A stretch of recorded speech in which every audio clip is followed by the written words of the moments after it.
we can't get that microphone working. Let's see if anybody can hear me yet. And see the screen.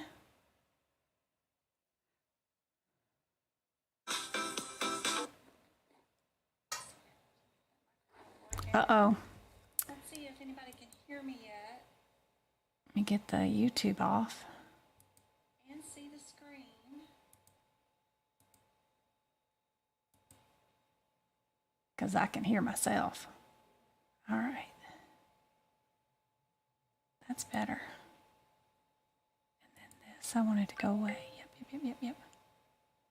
Yep. Yay. Awesome. All right. It is raining here again.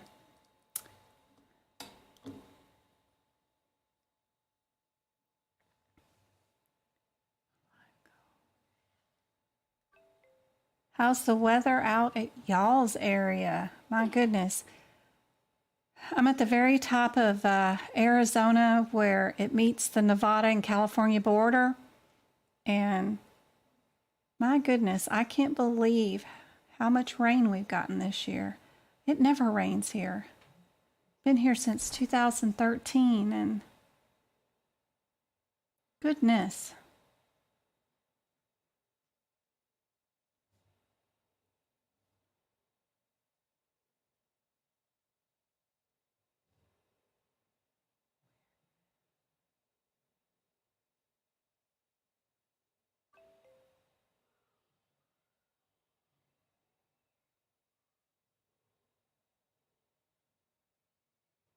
Sorry, trying to get TikTok to load up here. Cold and windy, cold and windy. Yay, I'm so glad you can see and hear me. Hey Gupta, how's it going? Hey April. Hey Casey. Let's get TikTok going. Hey Marie, hey Go-Kart. Hey Chloe. Hida. Juan, good to see you. You've passed your CPC. What are you doing here? Good to see you. Hey, Mary. Hey, Brittany. Hey, Deep. Hey, Laureen. Good to see you. Hey, April. Hey, Linda. Maybe Lynn's. Miss Salty Mermaid. You did a good job answering my question I had in Discord today. Nicole. Michelle. Hey, Mary. If you haven't yet, let us know when you're going to take your CPC exam. Are you going to do it electronic or in person? It's rainy still in California, Linda. I saw some dam broke. I don't know if that was current today news or what's going on, but I hope everybody's okay. I don't ever turn on the TV anymore. If I get any news, it's from TikTok, so it's crazy how TikTok has taken over even my Netflix addiction that I used to have. Aw, thanks, Juan. Hopefully I can teach you a thing or two that might help out. Are you going to go for another certificate? Because it can raise your salary up by about $10K a year at least if you get two. Rainy in Arizona. Yep. Taking yours third time this summer. Third time be the charm. Most people do pass on their third time. Although I've had people that found me after they've taken it 13 times. So you never know. It's okay, whatever it takes. We'll get it done. We're not going to let them best us. Hello, my TikTokers. Hey, Sass. Good to see you. How's everybody on TikTok doing? When are you guys going to take your exams?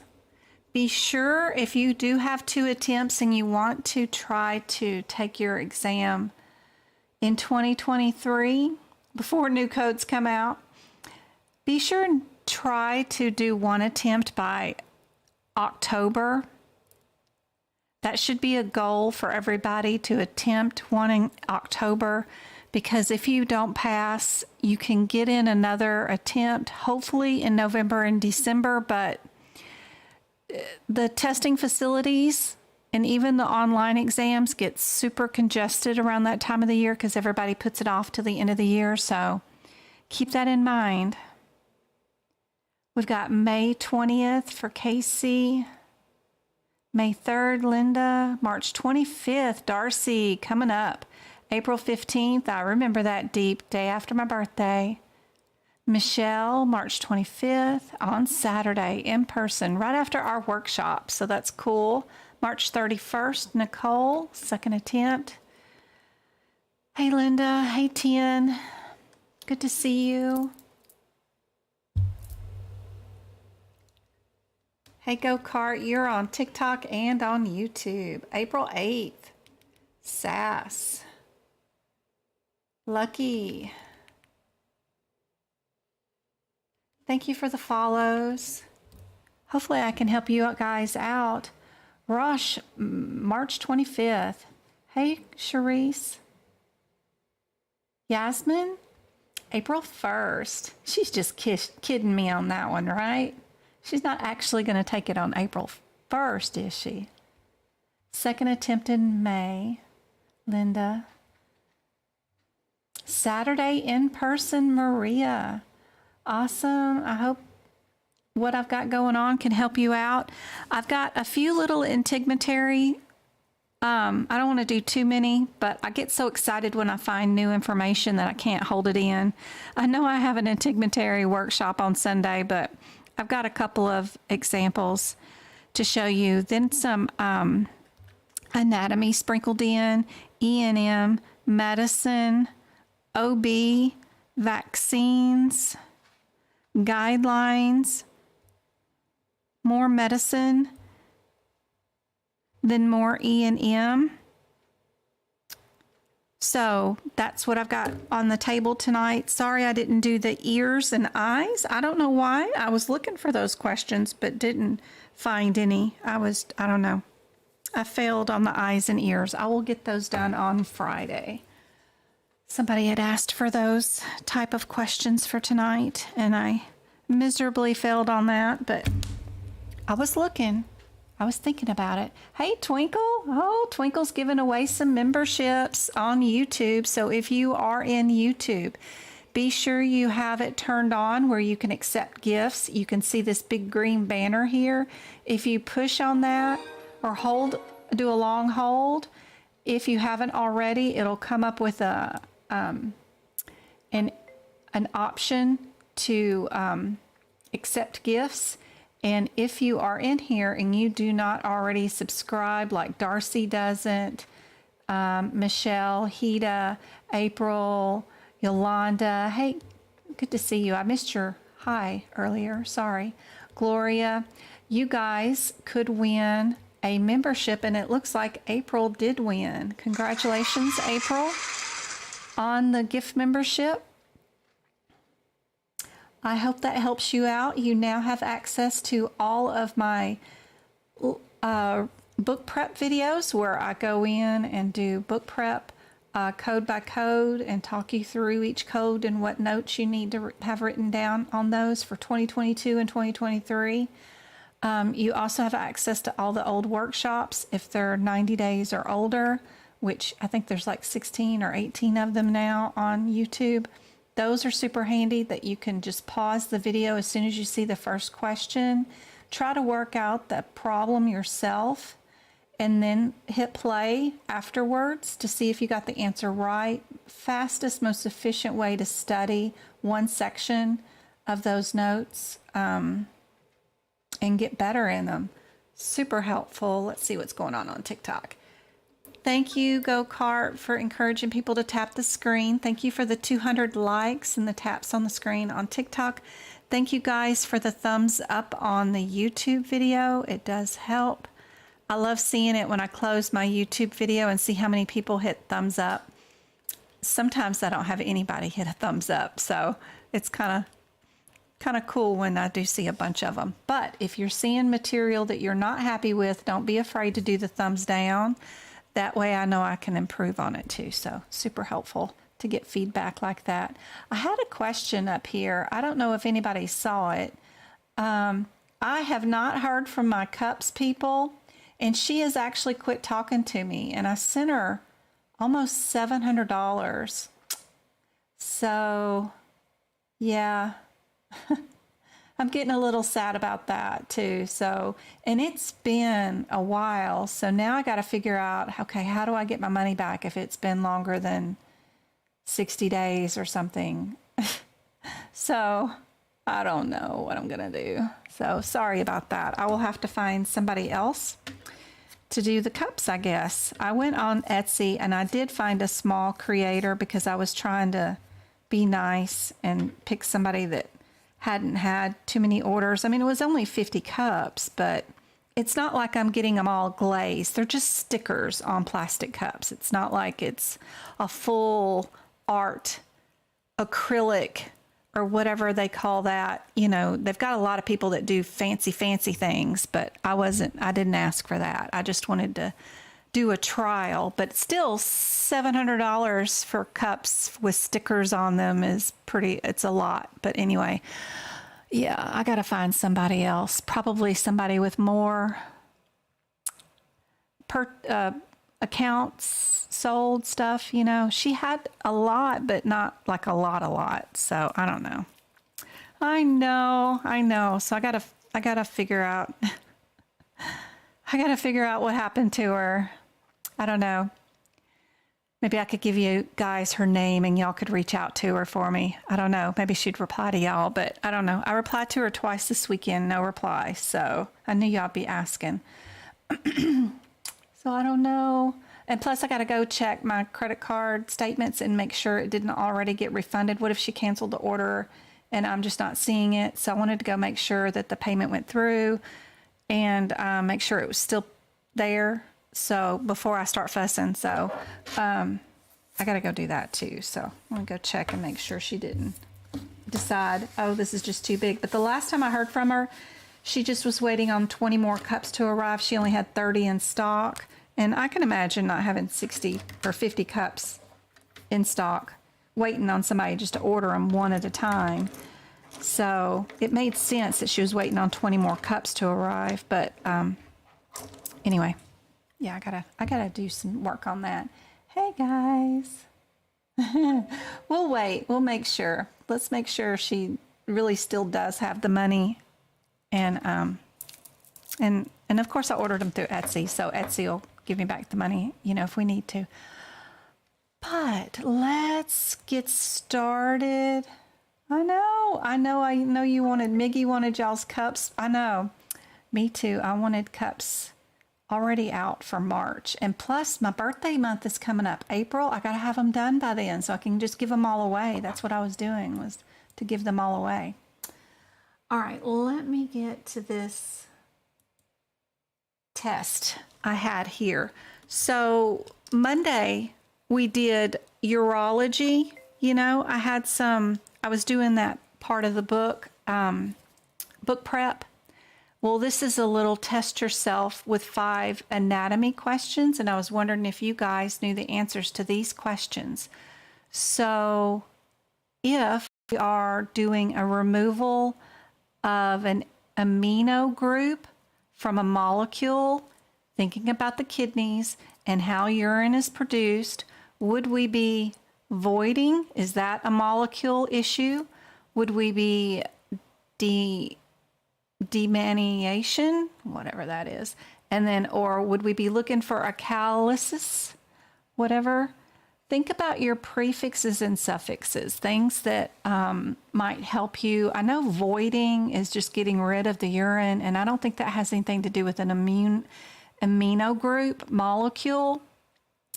So out of the other two, what would be a molecule function? Do we have anything that might help us with some of those prefixes and suffixes?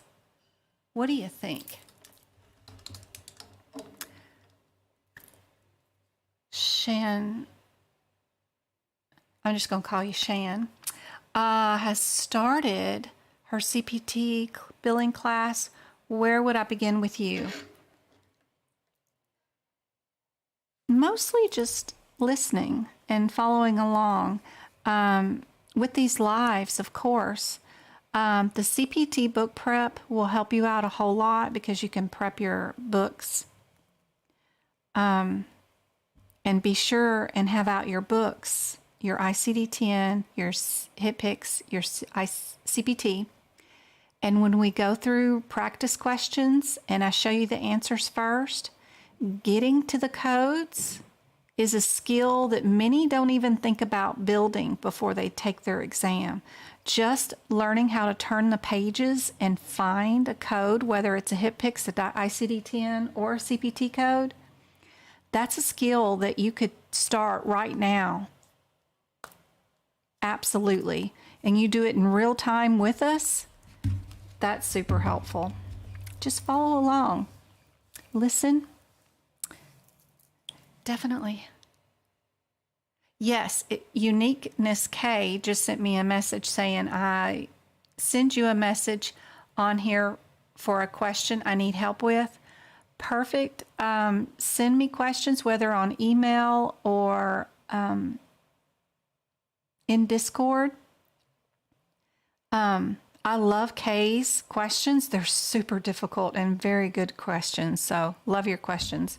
Love to see those. Happy to help. No, do not tab your books. They get in the way. Please do not. I hope she replies too, guys.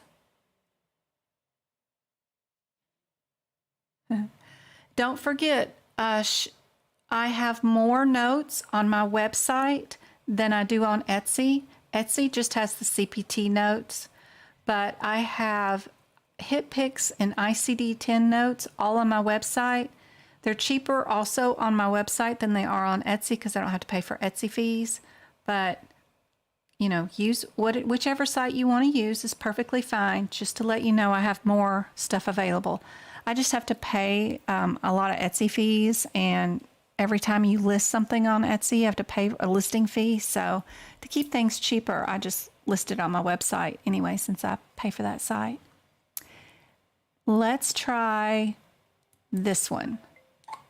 And that is right. A measure of how acidic or alkaline a substance is determined by the number of free hydrogen ions in a substance. Which one of these things, and you don't even have to worry about all the rest of this question, which one of these is a measurement? Is it pH, a pickle? It kind of looks like pickle, doesn't it? Osmosis. Which one of these would be a measurement? And that's how I would do this question, even if I didn't understand nothing about acidic alkalines or free hydrogen ions. I would just pick out which one of these is a measurement. What do you guys think? My website is, looky there. My son did this. Isn't he so cute? Medicalcodingbyjen.com. Isn't that fancy and highfalutin? There's the website. I even have background for it. Kids are great when they're asleep, but yeah, when their brains are moving. All right, let's see. When you do book prep videos, are all the notes for whatever pages you do, or are they notes on your website have additional? Everything's always fluid and changing with me. I might find a note and add it later, and I didn't think of it. It's just right at that particular time when I'm doing that video. What is in my head? What do I need to note? And then, you know how sometimes I lay in, bed at night and wake up at 3 in the morning going, oh, I forgot to note this. And I'll get up and go add that. So my notes are always changing, even after I post them up for sale. I mean, I'm constantly, people will tutor with me and see my notes, or I'll make another live video and you'll see my notes and you're like, I bought your notes. You don't have that note on there. Well, yeah, I found another information. So my notes are just constantly being updated. I do my best to get everything on there and put them up for sale with everything I can possibly think of at that particular moment. Now, as I'm learning and find out more information, of course they're going to change and be updated for the next year, but I do my best. And if I do add more notes to a particular section because I found something out, like tonight when you see my new questions that I made, I get so excited that I can't wait to tell you the new information that I found out. You're going to see it if you're still participating in my lives and be able to add that new note to your notes. It's not like you're going to I sell it and that's it, and I never tell you what my new updates are. You'll see them because I can't keep a secret, and I'm always so excited to share new info. So no worries there. That's how that happens. pH, yay, cool. What about this one? Relating to equilibrium of liquids and pressure exerted by liquid at rest. What would one of these be related to the equilibrium of liquids and pressure exerted by liquids at rest? Is that mitochondria? Isn't that OB something or another? That doesn't sound like it. Hydrostatic or solutes? Solutes? I'm sure I'm saying these wrong. Solutes? Solutes. I know I can hear it in my head, but I can't make the pronunciation come out of my mouth. Hydro sounds like pressure, doesn't it? You know, if you're just thinking about what a word or a prefix or something means, hydroponics, you know, grow vegetables. I think it's hydro. What do you guys think? Hey, Jen, what's the easiest way to get rid of the A after you pass your CPC exam? Have somebody write a note on letterhead that says, I know, who is that? Jeanette. I know Jeanette, and I've seen her work for the last year in the ICD-10 CPT book and the HitPix book daily in her activities while on the job for a year now. Sign their name, put it on a PDF, send it to you. You send that document to AAPC along with any classes you've taken, whether it's an online boot camp, online course, from any company, no matter who, even if it isn't AAPC, and or any college credit hours you may have. If you got an associate's degree, don't have an associate's degree, went to medical assisting school, became a medical assistant, it doesn't matter. Whatever you have, college or medical classes, get a copy of those transcripts. It does not have to be a legit copy, meaning like certified, like sealed, just a PDF version of your transcripts from any place. And then send those two documents into AAPC, and you can actually send those in before you take your CPC certification. That way you never do get the apprenticeship on.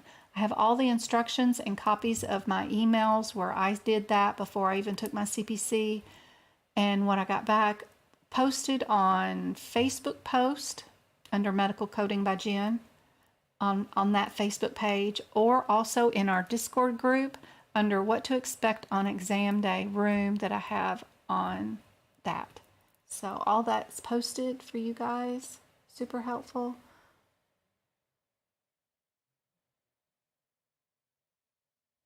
So let's try hydro. Yay! All right, the outermost layer wall of a blood vessel. Ooh, I've seen this question before.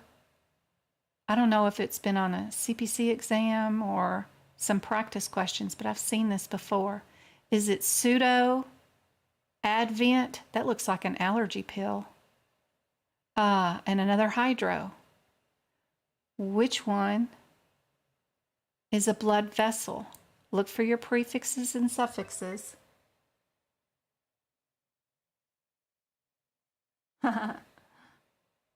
Yeah, I don't think the AAPC is going to let me be an instructor.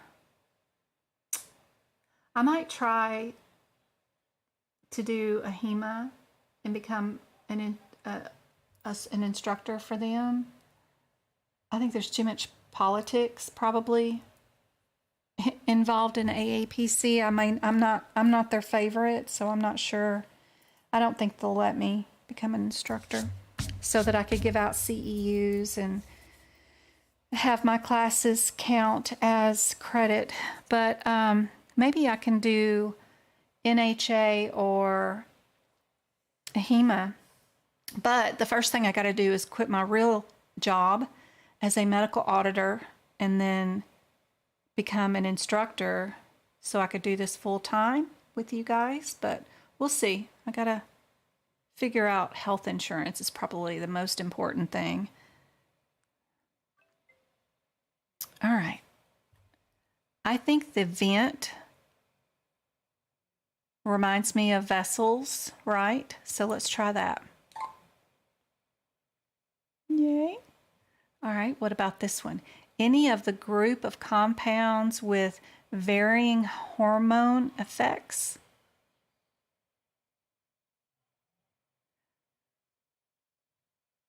Any of a group of compounds with varying hormone-like effects. What kind of weird question is this?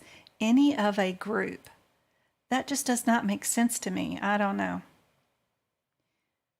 Any of a group. I don't know how to, oh Lord. Okay, solutes, and excretion. I know it's not excretion. Hormone-like effects. Let's focus on this. Hormones. Progesterone.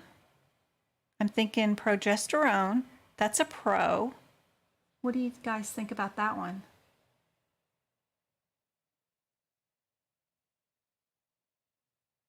Yeah, no one takes the NHA, I know.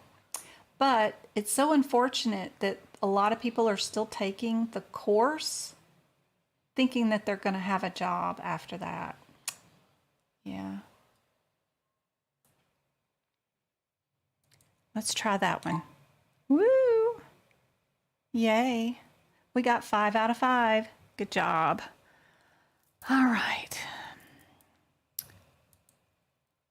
So this was my question that I wrote up today. And I wanted to see if you guys could answer it. I don't have an A, B, C, or D with it yet. I haven't done that far with it, but I was wondering if anybody could get this correct. Now, I know my Salty Mermaid's got it correct. She can go get a drink or some tea for a minute so she doesn't tell everybody the answer. But how would you code?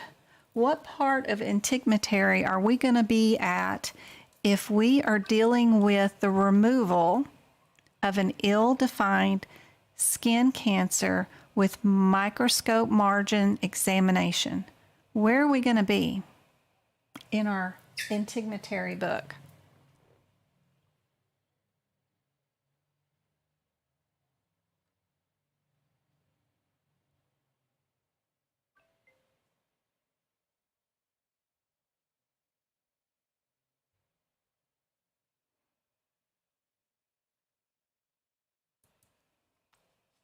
I'm missing a lot in chat.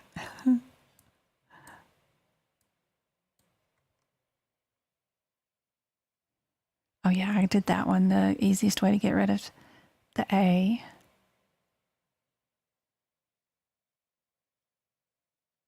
Thank you, Anna Rose. I'm so glad I could help you out. Aw, Flower, I'm sorry. I don't know how. And I've seen that a lot. I'm in a coding program and the teacher doesn't even teach. I see that. They have your $2,000 or whatever they're charging you for their 12 or 16 week course. How do you take that money from somebody who, is struggling? They're not here. They're not paying you because they need a job, right? you all want a job in the medical field with good benefits, hopefully remote, working from home, making money, supporting your families. You just want to better your life. So they're taking your money, but they're not helping you achieve your goal. And they have to know that the material they're putting out isn't helpful. I mean, you can read a CPT code descriptor to somebody and they could do that on their own. That's not helpful. What's helpful is taking that CPT code descriptor and making it relatable so that they could see it, right? That's what you're paying for, is making it to where you can understand it, I think. Yeah, so that's why I like to teach for free. I think teaching should be free. I mean, not that teachers in schools shouldn't be paid a whole bunch more than what they are paid. But educational part of it should be free, as far as I'm concerned, I think. But what do I know? I'm not a professional teacher. As y'all can see, I'm just some lady on the internet trying to help out. All right, where am I at? Here we go. 17311.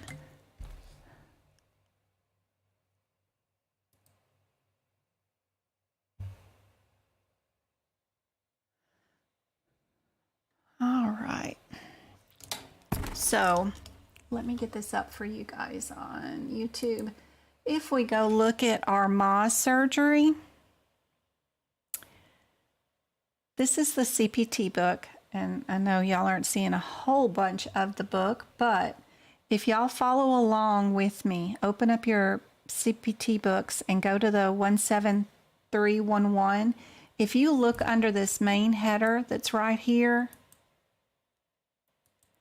what it says that the Mohs or Mohs, however you say it, micrographic surgery, what they're saying it is an ill-defined cancer with histologic examination of the margins. That sentence right there is what I rewrote in plain English. If you were to see it without any of the medical terminology in it, right here. Ill-defined, I probably could have done better right there. I'll have to figure out. Irregular is probably something I could have done better. That's all their meaning is, an irregular shaped skin lesion is what they're, that's what they mean by this. There we go.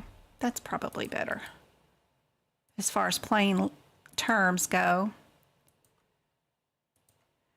So that's all I wrote right here was that first sentence. I rewrote it in plain English. Removal of an irregular shaped skin cancer with microscope margins examined. Margins, maybe I could do better here. Microscope, examination, exam.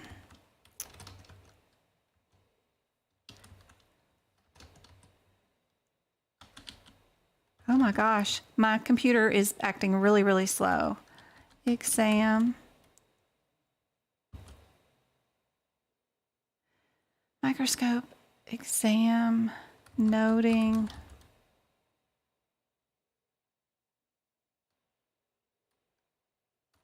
Clear edges, free of cancer. I forgot a C. Examination. I don't think I need to say examination again, but there we go. Okay. patient in today for removal of an irregular shaped skin cancer with microscopic exam noting clear edges free of cancer. Examination. That's what that first sentence in a Mohs, whoops, wrong one. In the Mohs descriptor of what is a Mohs in your guidelines means ill-defined skin cancer with histological. Histological just means putting it on a microscope and looking at it. That's all that means. So that's, if you ever see any of those words that I have written in this practice little question area here, you'll know that this means Mohs. The other part of my question is that the doctor's going to remove a BCC. Anybody know what that is? From the left ear. They're also going to remove an SCC from the center of the forehead. Anybody know what that means? Knowing your acronyms is super important. Also knowing that the very back cover of your CPT book has a ton of acronyms in it. If you don't have those listed, it's a good place to stick these once you figure out what they mean. Anybody know what those are? Very good, Missy. Missy says basal cell carcinoma. What about the other one? What's SCC?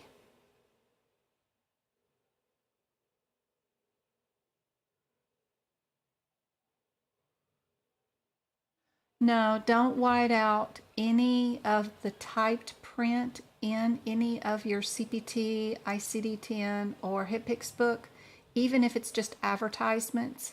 Leave that alone. But if you make your own mistake in your own handwriting, of course you can use whiteout. I use the tape all the time. Squamous cell carcinoma. Good job, Andy, or Maid. I'm not sure. I can't see from that far away. My little camera is really far away. Very good. So if we were going to code this Mohs surgery, what is going to be our first code? Do y'all remember the first steps in coding Mohs? First step is location. We're either going to be an 11 or a 13, depending on the location. That's step one. So we've got ear and forehead. So our first code is going to be what?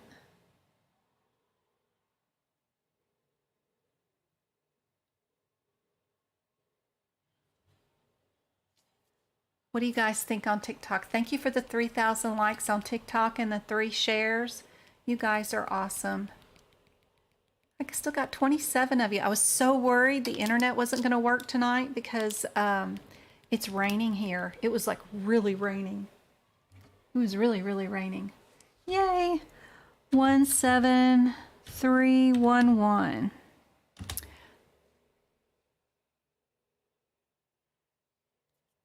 Next thing is we need to look for stages, and if any of those stages were cut into anything bigger than the number 5. Yay, I hope I can teach you how to code. What I am specializing in is your national, I guess, certification exam. There's 2 basic companies that do the national certification. It's a HEMA and AAPC. I teach from their exam point of view because to get a job in medical coding, all you need is that national certification.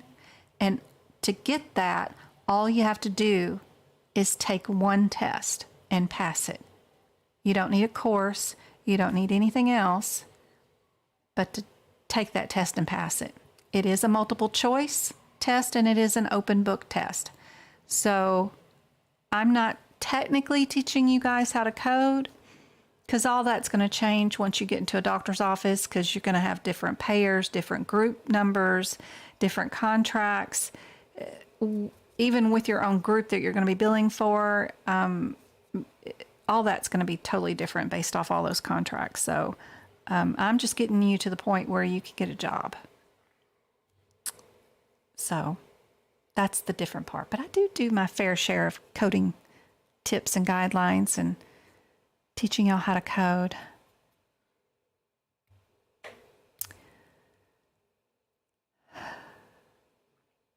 All right.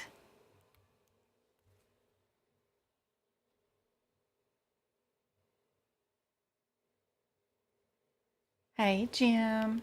Good to see you. So this question,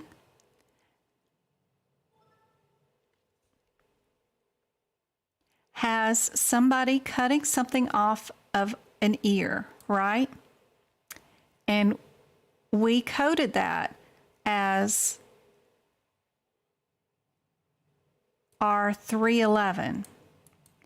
And then the piece that was our ear was cut into 3 slides or blocks. They like to call them blocks. I like to call them microscope slides, because that's actually what they're doing. They're cutting up the piece of the item that they cut off the ear, and they're taking little slices of it and putting it on microscope slides so they can view it and see if it's clear of margins.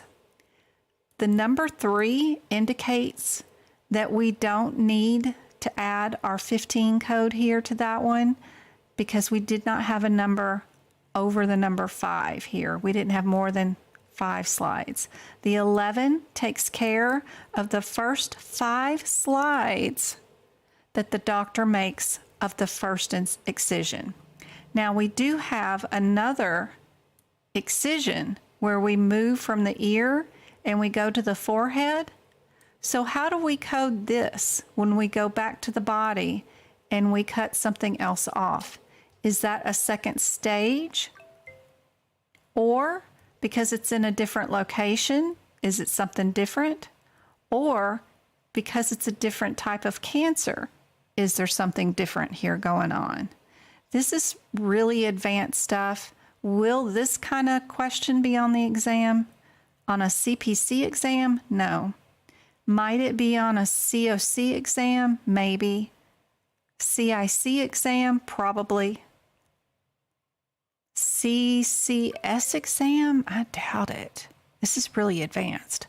So, just saying. Before y'all start worrying that you're never going to get this, or Mohs, this is super advanced.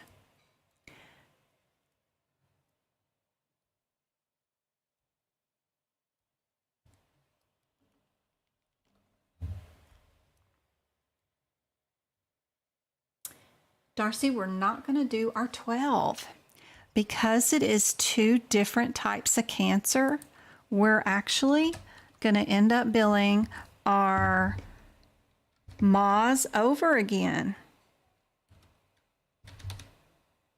And because it is a separate, unique Mohs, what modifier goes with it? Separate procedure, different from the 11. What are we going to add? In Arizona, it is 7/11.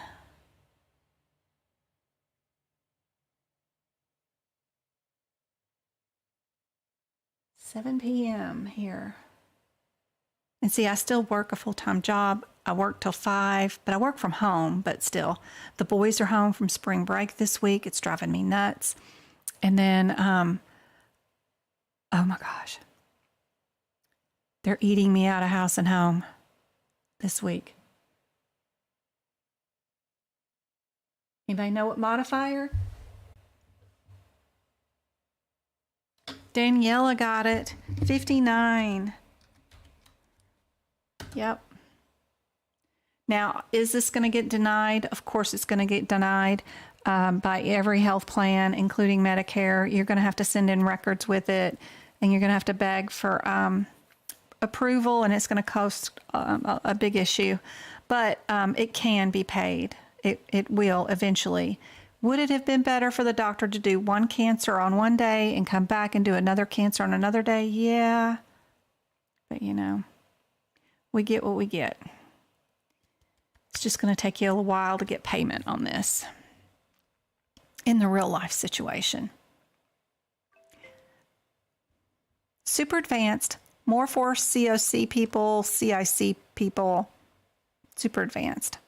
But here's some information for you guys. I wanted to show you a picture of what a Mohs is. So here's our irregular shape. This is our cancer we're going to remove, right? And we're cutting it out. We cut it out. But the only way we can tell if the cancer, if we dug it all out in a 3D view, is if we cut little slices of the excision out, and then we put them on slides and look at them under a microscope and make sure we got all abnormal cells that might be stringing along underneath, behind, wrapped around, are all free of any little bad cells, that we actually have clear margins all the way around the whole thing. So that's what they're doing in a Mohs surgery, and I thought that might help. Also, here we go. Here's what basal cell carcinoma. If you don't know what BCC is, write it. Write it in your integumentary book above the Mohs surgeries, up in the very, very top where the page numbers are. And then you can write squamous cell cancer, SCC up there too. You can also write the acronyms in the back of the book. Super helpful. We're going to report for the two distinct right here. Hopefully that's helpful. And then I just wrote down what the definition of the Mohs surgery was. Hopefully that histopathological preparation. All that means is that they're just putting it on microscope slides, just fancy words. And I think teaching to where people can take the written words that are in your study books or whatever you're using and break it down for you so that you can see it in your head and know what each word means is a better way to teach medical coding, I think, for sure, guys. I don't know. I never would have thought to teach it any other way. I've tried to participate in a couple of coding clinics or workshops, and they read at you what's already in the CPT books or in the guidelines. If you could do that and understand it, you wouldn't be paying for a course. It just makes sense to me that if you could read this and know what this meant, then you wouldn't be here. So anyway, that's why I'm here and I teach it for free. So try to help. But that's super advanced. What you will see on the CPC exam is just to know the body part, to know whether you're an 11 or a 13. That's your step one. Then if they go back to the body and they cut multiple things off, you just need to know to add your 12 or 14. That's it. And if any of the things that they cut off end up in microscopic slides with a number higher than the number 5, then you add 15. If all your blocks are cut into number 4, number 3, number 4, number 5, you don't add them together, no matter how many blocks you got. But as long as each block is 5 or under, you don't add 15. Super easy. With practice, anyway. All right, let's look at our next one. Sorry if I'm missing you guys in chat on what you're saying, but I know I need to get motivated and keep moving. Here's another practice question. I'm going to give y'all a minute to see if you guys can figure out what the answer is. I've already done the location for you. It's all in 11, so you don't even have to worry about that. The second part of the question is, we obviously have 2 stages. One of them might be 3 stages by that answer. Do we have 3 stages or do we have 2 stages? That's what the 2's mean. Is any of the blocks cut into a number bigger than the number 5? Then we'll add our 15.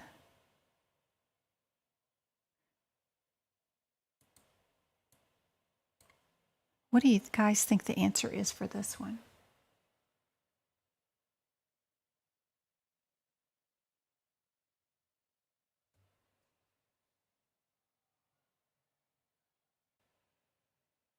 Hida said, in a class now where the instructor reads the book word for word to us, it's such a waste of money. It is. If you could read the book and understand it, you could do it yourself. I would feel so guilty.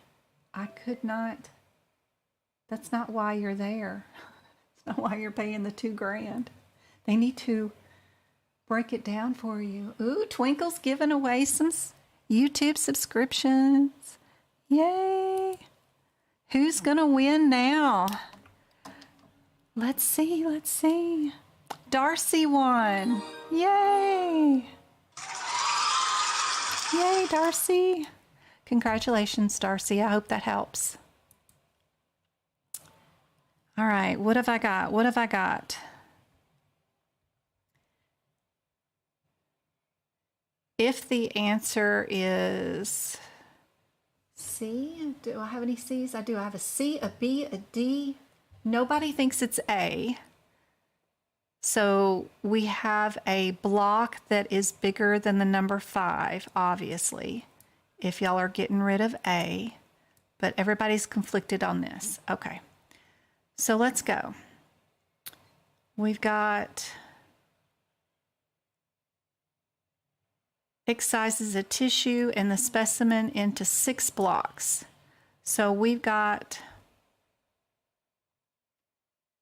our 1, 7, 3, 1, 2. We'll do 5 blocks. We've got 6, so we're going to have 1 left over.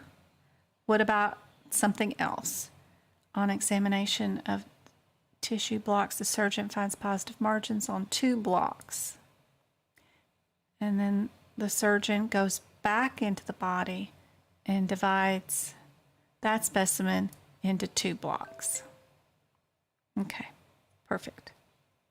So we went back for a second stage. This was our first stage without saying it. And out of those 6 slides, we found 2 that had positive margins. That means cancer went all the way through those slides. So we went back to the body, we cut some more stuff off, and we only cut that into 2 slides. When we put those underneath the microscope, the margins were clear. So this second stage only went to 2. So we did not have to do the 5 blocks. And this is wrong, of course. That was supposed to be a 1. Y'all got to watch me. And then this one is the 1, 7, 3, 1, 2 was cut into, it will take care of 5 slides, but they only made 2 slides, so we're cool there. We don't need any extra here. But because we did have the 1 extra here, we need to add our 15. It's not going to be a times 2. And we did not have 3 stages. We only had 2 stages. 1 stage, 2 stage, 1 item over, which was our 6.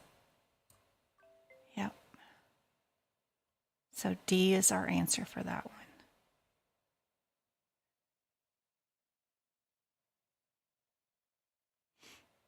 Just some more information I found today on AAPC site.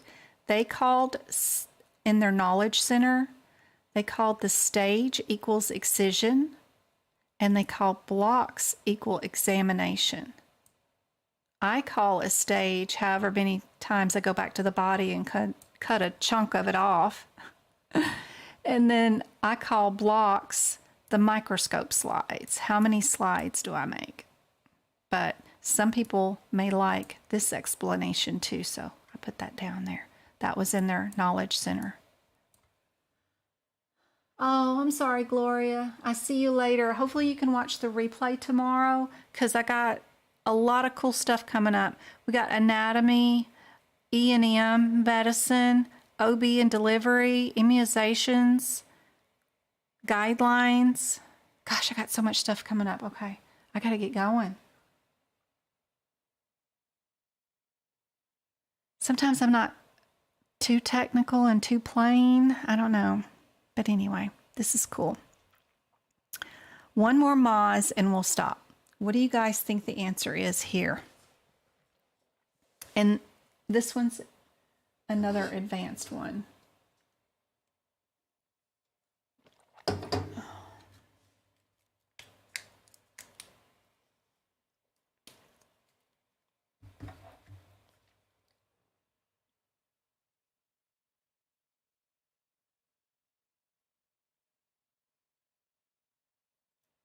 Yeah, Aaron, we would have to go back to the body 3 times and cut off 3 specimens to make the 12 times 2.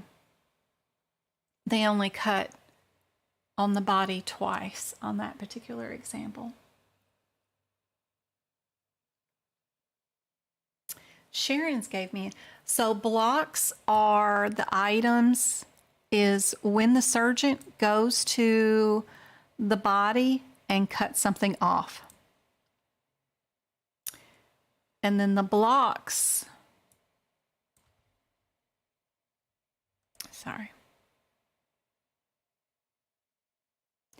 the blocks are what they're calling the microscope slides. I should write blocks here.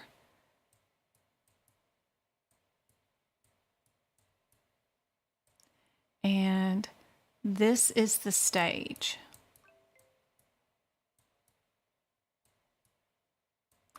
And then you take the stage and you cut it into blocks.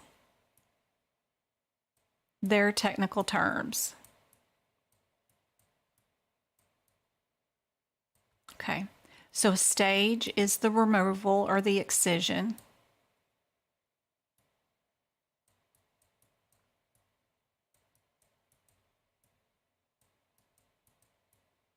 Writing with a mouse is terrible. A stage is the excision. He's got the scalpel and it's in the body and they're cutting something off. Once they cut something off, they cut it into little blocks and throw it on a microscope slide. That's blocks. If any blocks or specimens are cut out more than 5, that's when you add the 15 code.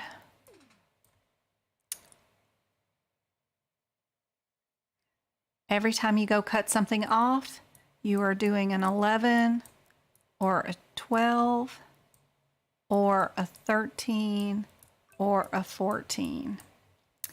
These suckers are the 15. Hopefully that's helpful. Okay, back to our new one.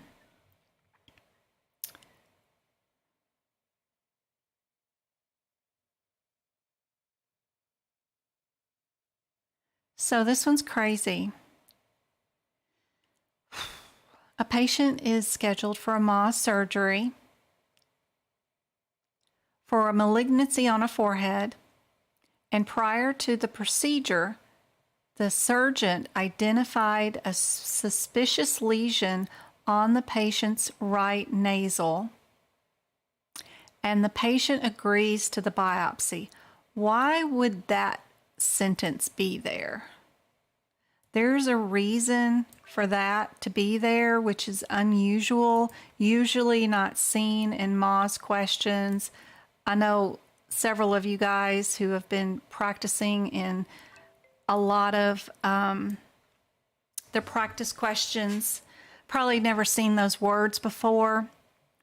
And then we also think about how we have a guideline that says if you are cutting into the body, doing an excision, and you bill for the excision, you don't bill for the biopsy because it's included, because if you bill for the biopsy, it's fraud. Well, there's always an exclusion. You know, that's one reason why a lot of people don't do coding, is like nothing is ever always. Almost, you know, it's almost always. There's always that 1% issue that might come up. And that's if they have never identified it as cancer. So this thing has never been biopsied before. So we don't even know what our diagnosis is today. Most of the time when patients are scheduled for Mohs, and you'll see in all these other questions, they have a diagnosis. How could they have gotten that diagnosis? We can't look at a piece of skin with your eyeball and say, oh, that's basal cell carcinoma. No matter how much you think you're a wizard as a doctor, you know, we always biopsy things, right? We're going to cut it off and send it, or we're going to do a punch biopsy, or we're going to scrape it. That's what all that stuff is in the front of the book that we've done before. We would have biopsied this little thing, sent a little piece of it off, and gotten it back with the pathology report saying, hey, that's basal cell. Then you schedule the second appointment for this Mohs surgery where you take the whole thing out and you have to clear your margins and all that stuff. Well, this particular patient, we don't technically know what it is. It just says it's a suspicious lesion. We can't do a Mohs surgery on a patient, technically, without and calling it a cancer. It's because, remember, our guideline, if we look at our ebook, if we look at our ebook, let me see what we got here. Our description of a Mohs surgery is, it says, it's a removal of a complex or ill-defined skin cancer. Does this patient have the diagnosis of skin cancer? Nope, they don't. We just got an irregular lesion. So that particular fancy wording makes it to where we need to bill for the biopsy along with a pathology report to have to come back to say that we have it. Now, why does this biopsy get coded with it and the laboratory lab get billed with it too? It's just one of those crazy, weird loopholes. And do I still even have it up? I don't think I have it up. It's from CMS. And let me see if I got it written down here. It says, of course, typically you would not report a biopsy separate with Mohs. There are rare instances where a biopsy and a pathology must occur at the same time as the date of a Mohs procedure. In these instances, a skin biopsy, the CPT code, and the pathology CPT code may be reported with the 59 modifier if, and this is direct from CMS, I copied this from them today, the lesion for which Mohs is planned has not been biopsied within the past previous 60 days.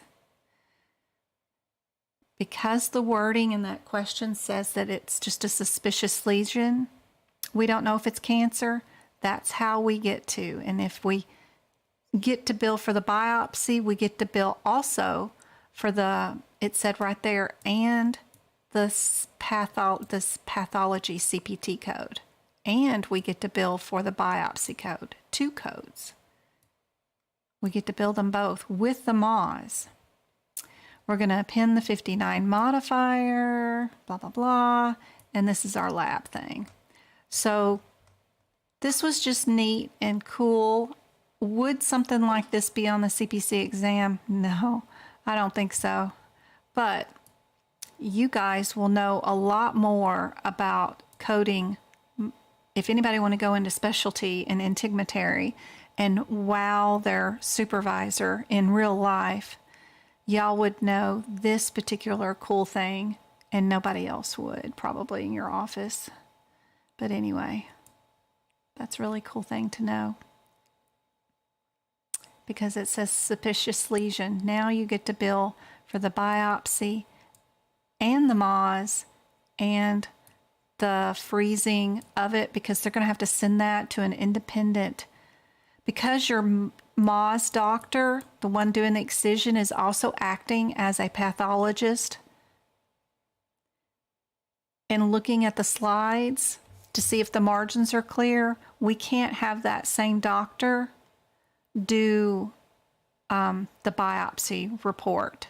We have to send it to the independent lab to get that done. So that's why we're going to do this. And that's why that doctor also gets to bill for the biopsy, because they get to bill for their time for getting it biopsied. But then they also get to bill, send it to a lab who they're contracted with, who will be reimbursed for that pathology report. I don't know if that makes sense. But anyway, I thought it was a cool scenario.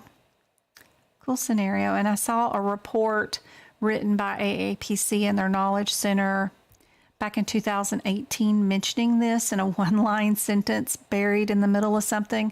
But their codes that they used were for deleted codes. So I had to go find out what the new codes would be and bring it current. Anyway, cool. Anatomy questions. Hey, Veronica. You'd think it would be.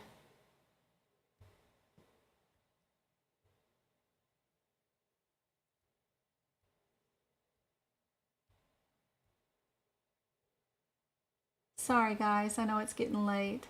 All right.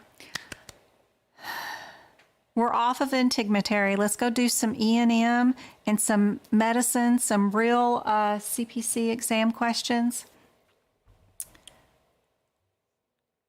What's the root word of trick? I know you guys got to know this one for the exam. You will get asked. Yep. A is your answer. Good job. Here's an E&M question. Think about your differences here. And I think these codes have been deleted, probably. This one is the only one that's valid, I think. Let's try this one.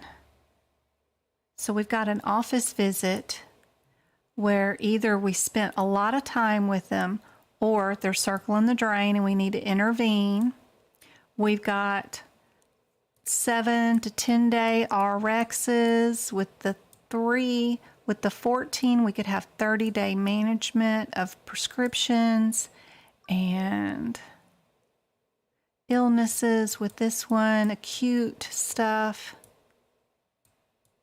like UTI, that kind of stuff, manage with this one. Always check your last sentence, verify what you think you're going to be coding for before you worry about it. 55 minutes, yep. Do we have a parenthetical that would help us out in answering this question? Because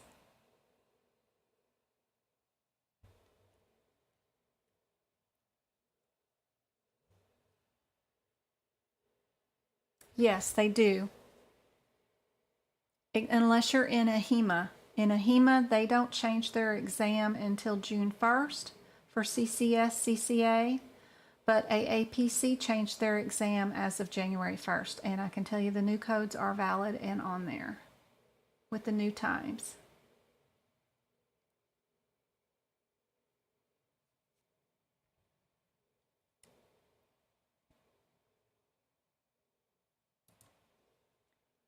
So if we go to our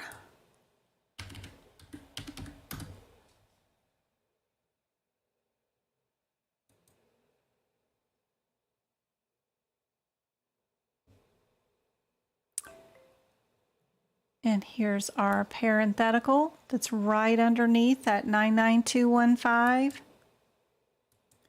It says for services 55 minutes or longer, use prolonged service 99417. I guarantee you'll probably have a question like this on your exam. They just want to know, do you know where that parenthetical is in the CPT book? That's all. Simple as that. If you see something that has that 417 with it on your exam, remember that the 417 can only go on the 205 or the 215. It can never be added to the 13 or the 14 or the 12, as a matter of fact. So that's helpful. Yep. Answer is A. Immunizations in the back of the book. The first thing I want you to do when you see something like this is not to fret. Don't stress. Your first code is the same. We don't even have to worry about it. Also, if you notice, we have our 61s, and then we've got, oops, sorry, I didn't mean to do that one. I meant to say we've got our 460s, and we've got our 471s. Anytime you see those two codes together, you need to know your differences. We can eliminate and get our answers down to just two answers just by eliminating those differences. So let's check out our CPT book real quick. And check out that CPT code.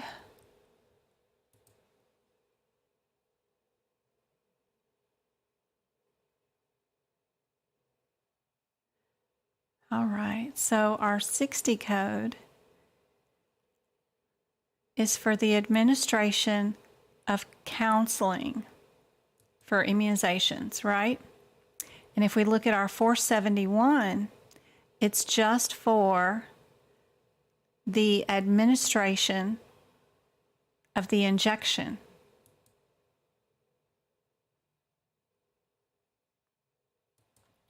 So, did we counsel the patient or did we just inject our patient? That is our differences between these two codes.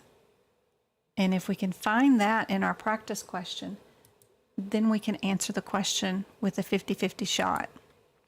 So let's check out our question.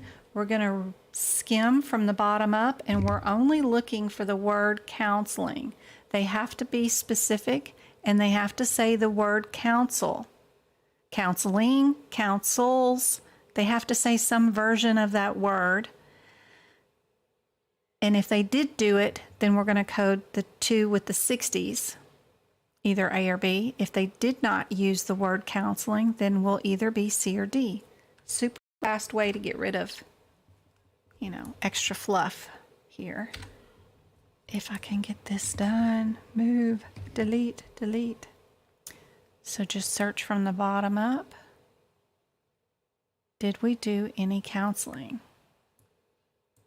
Oops, sorry guys. How did we end up on the word? Just gonna go from, I hit a hotkey. We see anything? We just see a nurse giving some shots. So I don't see any counseling. So that's helpful. Now we're down to a 50-50 shot.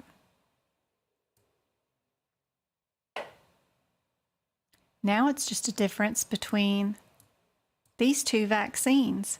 Did we do a 58 or did we do a 60? Let's go check that out real quick.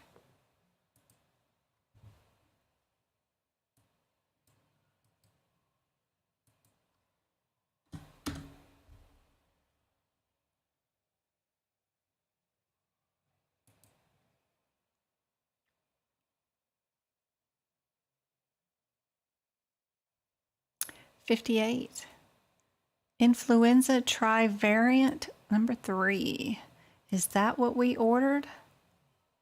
Let's check out our question again.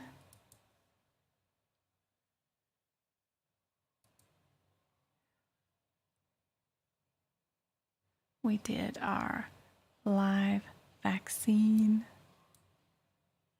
What do you guys think? Did we do the 5-8 or did we do the 60? Let's go check out our 60. Our 60 is right underneath it. There's our trivalent LAV3. One of them is IIV3, one of them is LAIV3. Just paying attention to what was in the parentheses will help you out a whole lot. Yep, we're C. Perfect. Good job. All right, what kind of codes are these? Let's see. If we're looking for similarities, 9 is all the same. 6 is all the same. We have 2 that are 9s. We have 2 that are 5s. So I guess we better check out our differences between our 965s and our 969s, right? Now I can't cheat. I'm cheating here, getting to be able to copy and paste and just have the electronic book go find me the code for me. You guys have to go find them in your book, which is a lot more challenging because some of them are out of sequence. They're all over the place, plus turning all those pages, and God forbid you tabbed your book. You got tabs all up in the way. All kinds of mess. So try to get to the codes as fast as I do, because you're going to need to, especially when you only got 2 minutes per question. So this one is photodynamic. Ooh, who's doing what? Christina Strutman has become a member. Thank you, Christina. I hope the membership helps you out a whole bunch. That is so cool. We can add this here. You'll have such good access to everything else. So what I did was I just posted that to help out.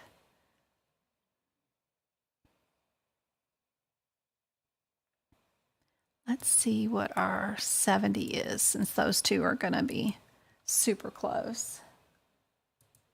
Super close. Our 70 should be right there. It's also photodynamic. One of them is by external application and one of them's by endo application. So the other one is endo. The other one is also an add-on code. Can we have that as our first code? Ooh, that's also something to note. So this one is an add-on code. So we can't use that one, no matter what it is, because it's got to go with another code. So we're not going to be that one. Probably not a 999, no matter where that is, right? And the 69 might be in a different area. Let's see if we're in the right area. We did do it. Yep.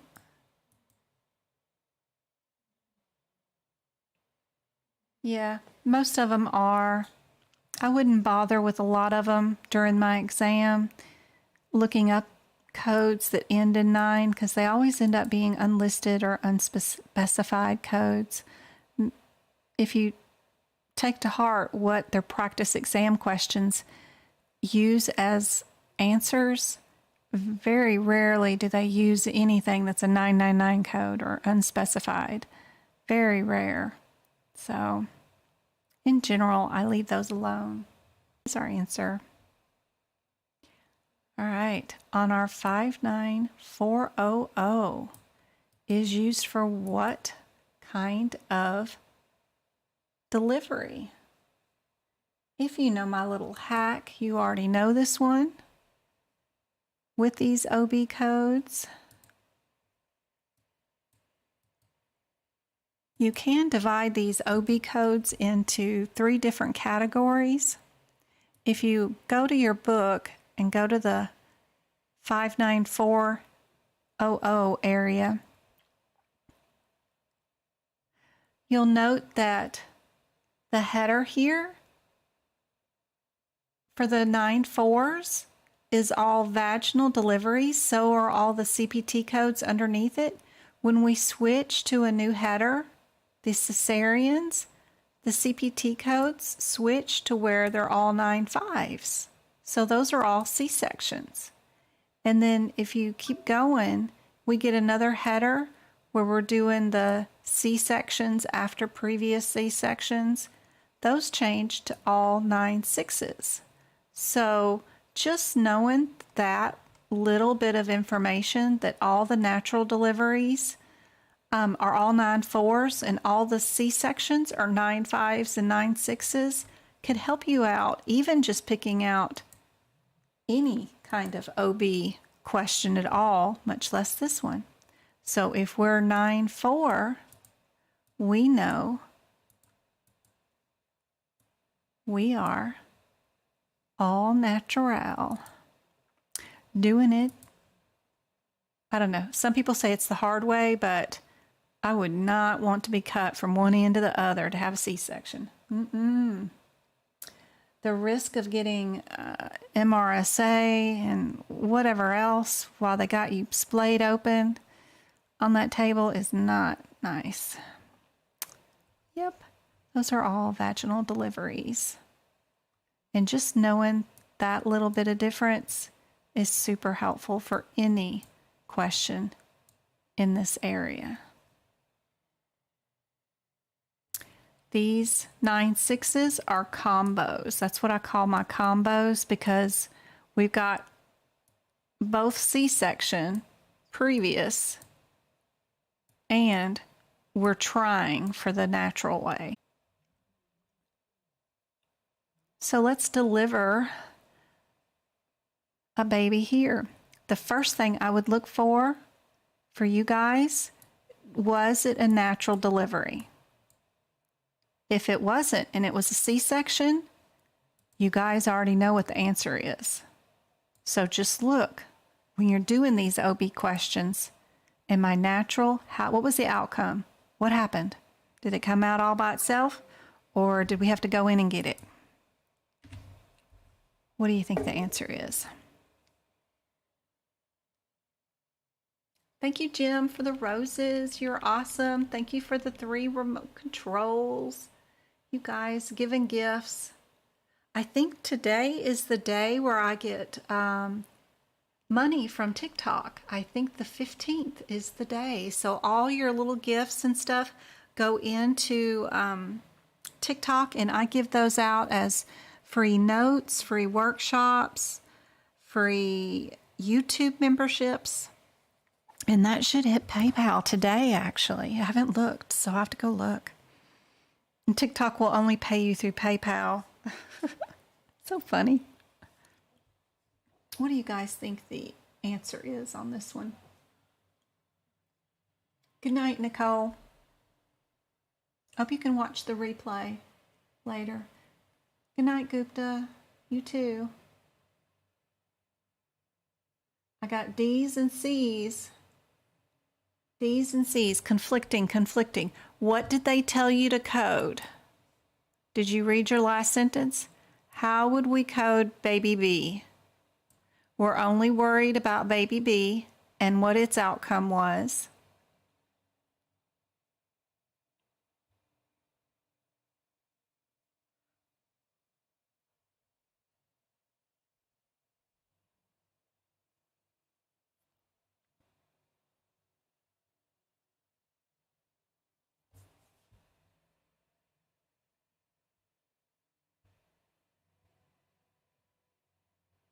Baby B came out by C-section. So our answer, see, they didn't ask us to code baby A at all. They did not ask us to code anything that came out naturally. They only asked us to code baby B. And baby B came out by C-section. So you know your answer is D.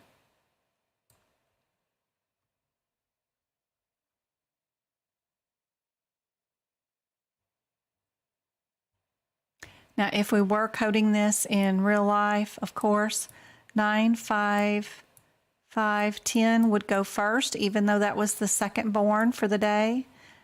It's because this was a rougher procedure, tougher, the most complicated thing I did to the patient today, which is the mom.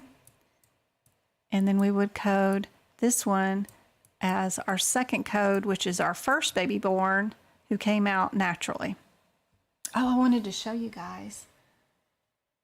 I found on the CMS website somewhere. I wonder if I can even find it. Let me see if I still have it. Oop, it's not going to be here, is it? I bet it's going to be here, and I may not know how to do it. Nope. I may have closed it. Did I close it? I closed it. No, maybe it's here. That's where it's at. It's over here. On the CMS website, and I know this is from August 2020, but I thought it was cool. It's crazy what you can find on the CMS website, but it was giving me examples of vaginal delivery, of course, antepartum. It was talking technical and all that stuff, but I thought it was cool that they actually have pictures of what a real claim form, a CMS 150, would look like, all filled out with, practice play info in it. If you've ever been curious and wanted to know what one looked like, I'm trying to figure out how to get these pictures onto my Discord group so that you guys can see it, what it looks like on a real claim, what boxes to check, and where to put stuff. I just thought it was cool what it would look like with the diagnosis code, with the CPT code. They had several. If you had twins right here in Medi-Cal, how would you fill it out? They had this form and all filled out. And then a couple of examples of it for twin A and twin B. This is twin B. The other one was twin A. And we have to fill out everything under the mom's name and the mom's insurance for the first 60 days or 30 days because the kids don't have their own insurance plan yet. So everything goes underneath mom's name, which is a nightmare for vaccines and stuff and keeping up with records because a lot of vaccines are given at time of birth, but then they're all done under the mom's ID number, and then it's not captured for each individual child, so it's just a nightmare. But anyway, here's how to bill again for multiple births. And here's a C-section and how they did it with the post-op care, 60-day post-op care. But anyway, interesting. I'll get these thrown on to Discord so you guys can see them. One of these days, I figure out how to do that. Let's see.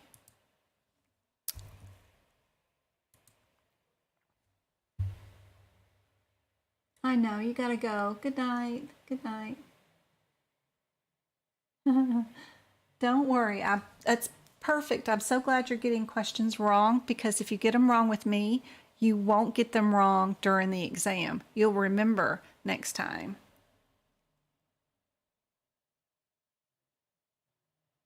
And your insurance class on the... Nice. Good job, MK. Here's another baby delivery. We've got a differences between just a C-section, or do we have our combo codes? So find out what your outcome was. See if you can build this one. And then we'll move on to some guideline questions. What time is it? Okay. Thank you for the 4,000 likes on TikTok and all the thumbs up on YouTube. Let me know if I'm doing good, doing bad. If you have any practice questions you don't know how to do and would like me to present them on Friday, send them to me by email, on Discord, on my website. You can message me there too.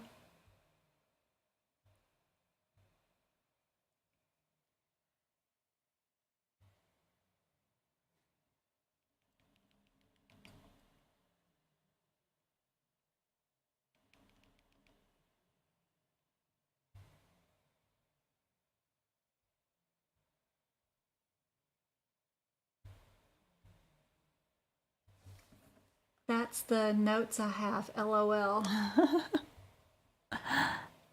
What do you think the answer is? I don't have any answers on YouTube. You passed your AAPC course thanks to your tips. Awesome. Yay, Winter. That's awesome. That's great. Did you bring up, like, if you didn't pass one of the chapter exams, just bring it up in PDF form, and then when you retake the chapter exam for your second time, you'll know the answer. That way you at least get a 70%. 30 more minutes. Thank you, Twinkle. B? Somebody saying B? Anybody gonna answer on TikTok? Good night, Miggy. I'll see you later. Where am I at? What did we do? Did we do global? Repeat cesarean with tubal ligation. We provided the prenatal and post-op and delivery of the baby. So that's a global. Which one of these codes is a global? With a C-section. Which one's your very first code under C-section? Because it's the only one with the antepartum.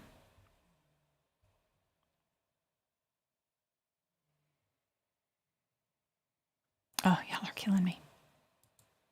Let's see, where are we at? Are we in the book? Are we in the book? Ebook? Ebook? Ebook, ebook, ebook. Okay. All right, what am I under right here? Cesarean, right here. Cesarean, right here. This one has antepartum, cesarean, and post-op care, right here. It doesn't say anything about the patient having a does it have the repeat? Maybe it does. Tubal ligation.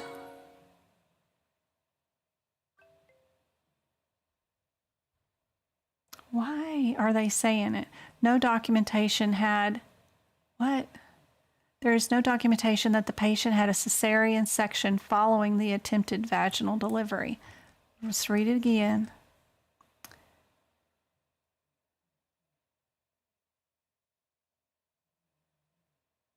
Ooh.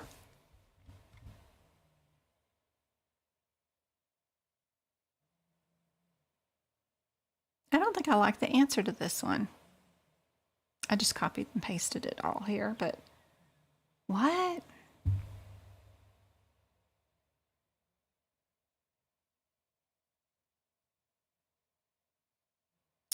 Saying C is the answer.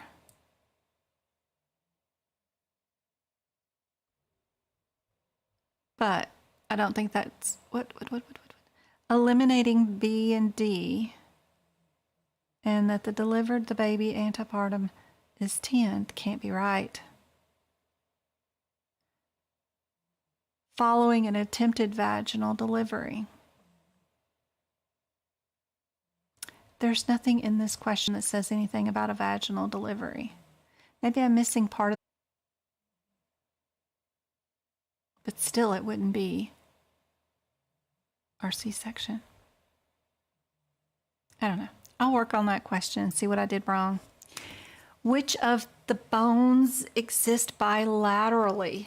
Sometimes they throw you crazy anatomy questions after your head has been in the CPT codes, and now it tosses you something that seems simple to look at, but with your brain swimming with CPT codes and laws and regulations and guidelines, to go back to doing something as counting 2 bones can sometimes be overwhelming when it seems like it shouldn't be that overwhelming, which can get you stressed out. So I know, repeat cesarean. I don't know. I'll figure out that question later. See what I did wrong.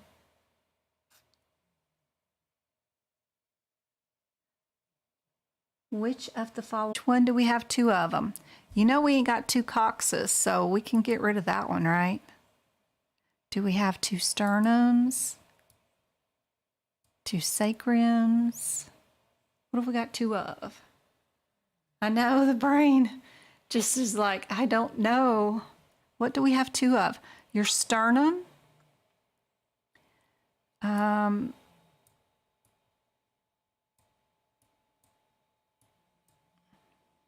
So our tailbone is the coccyx. We ain't got 2 of those. Our sternum is our chest plate right here. That's where we do CPR on. We do not have 2 of those. Scapula. Shoulders. We do have 2 of those. Yeah, we do. Scapula. When I took my CPC exam, it was like that. You'd go deep dive into the CPT book, and then randomly, after you finish coding something really difficult, they threw you in a random body part to, it was just like, what? I'm doing this again? What is this? Here's your guideline question. Which of the following most accurately describes the differences between type 1 and type 2 diabetes? Type 1 affects children, type 2 affects adults. Type 1 requires insulin, type 2 does not. Type 1 is controlled, type 2 is uncontrolled. Type 1 is autoimmune, and type 2 is not. Which one is most accurate?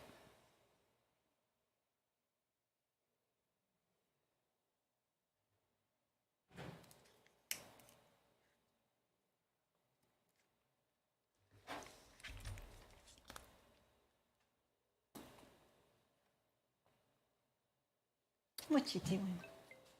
What you doing,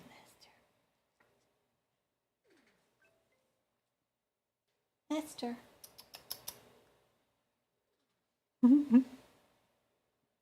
For you guys on TikTok, my cat sitting behind me in high cotton back there.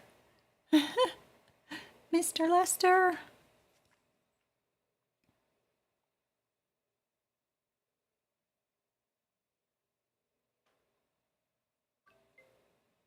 Ooh, the website's going on.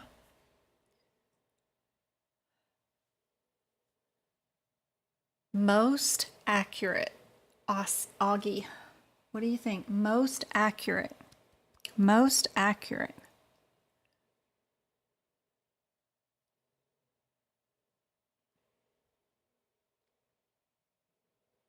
No one has.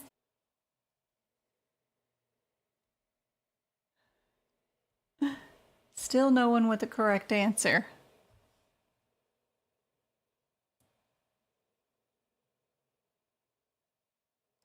D. D, my lovelies. Type 1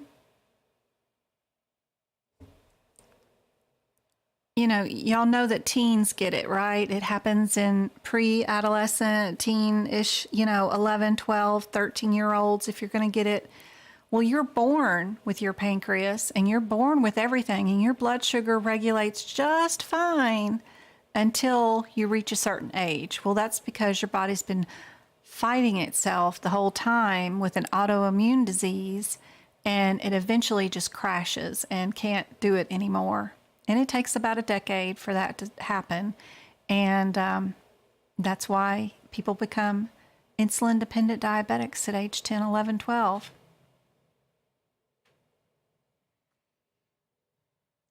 Yep. D is the most correct answer.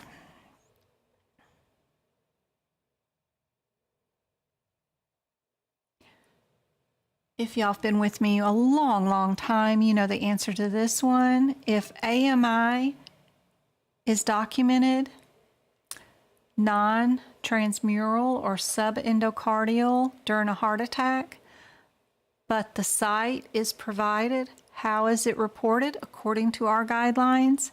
Are we unspecified? Are we AMI? Are we STEMI or NSTEMI?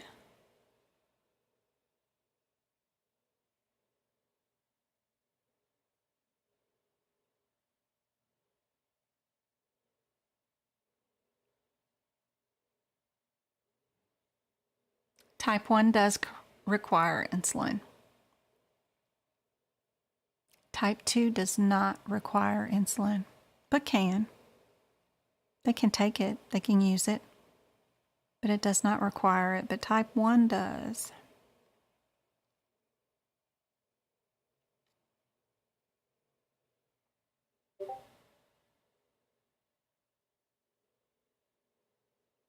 Type 1 requires insulin all the time. All the time. Hey, good job. If your question about a heart attack starts off with AMI, then your answer is always going to be with AMI. Always. Always. It's a good question to note. This one was on my exam, I think. I can't remember, but I remember something being around during that time. It may have been a practice question, but super helpful. When I'm looking at this question and I see my answers are either symptoms in the R section or injury codes, which are in the T section, I know there's a guideline with this. If you overdose yourself or take something you're not supposed to,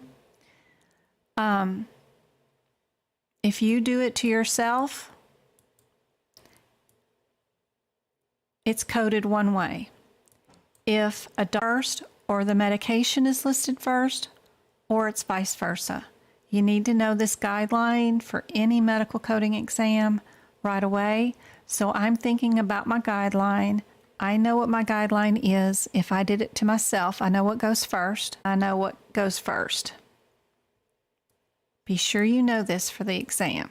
That's all I'm going to look for in this question, is to see if the patient did it to themselves or if the doctor did it to them.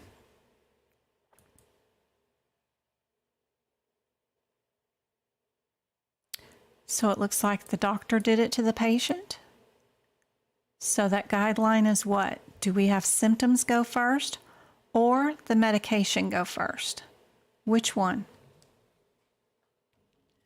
I'm sorry, guys.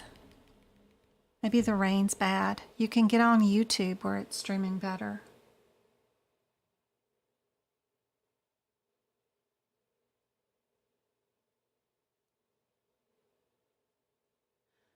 The AMI question on the very first page, Erin, your big heart is of that page of the big heart.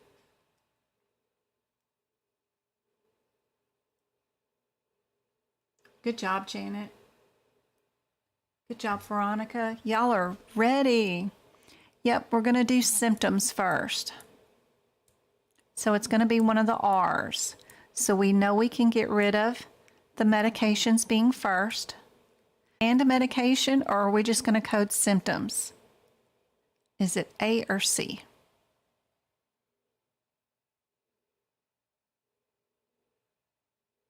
Is if the doctor gives it to you, symptoms go first and then the name of the drug. Perfect. And remember, usually the drug ends up having a 5 in it. So anytime I see anything with any of these, even without looking at the question at all, just looking at this, I know it's going to be a reaction or an adverse effect question just because of the T's and the R's. And my only answer that has a 5 in it is C anyway.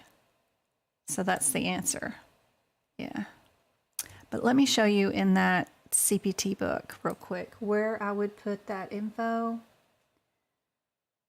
I wish I could show you my notes, but I don't have that capability right now. In the CPT book, surgery,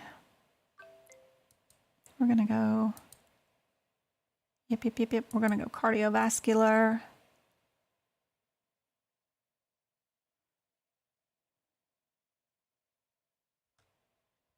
See, no, they started out there, so let's go to the respiratory and go to the bottom.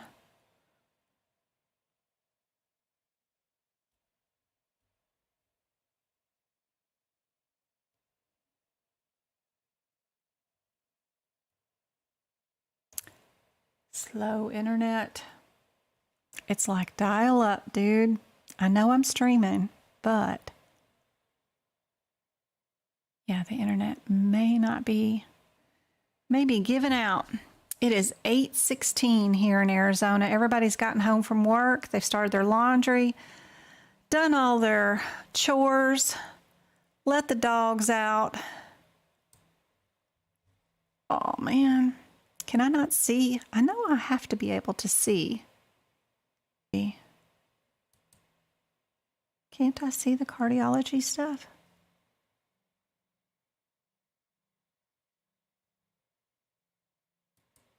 In this online book? There's 2 pictures of the heart on the CPT book, 2 of them, which are in the front before you start coding the CPT codes. So the one with the big heart picture, it's the second picture that we label with all the stuff. I just can't find those pages here on this electronic version to show you, but it's the one with the big heart. One of them only has the aortic valve on it. That's not helpful. But the one with the big heart on it, and it labels out all the heart valves and stuff.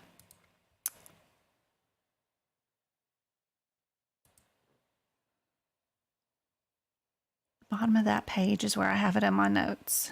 Speaking, are we going to be, I don't know, this may be respiratory because it's the 3 2s, or are we going to be in medicine in the back of the book?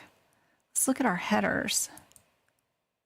Let's see, for our next question, are we going to be in the 2544? What the heck is that code?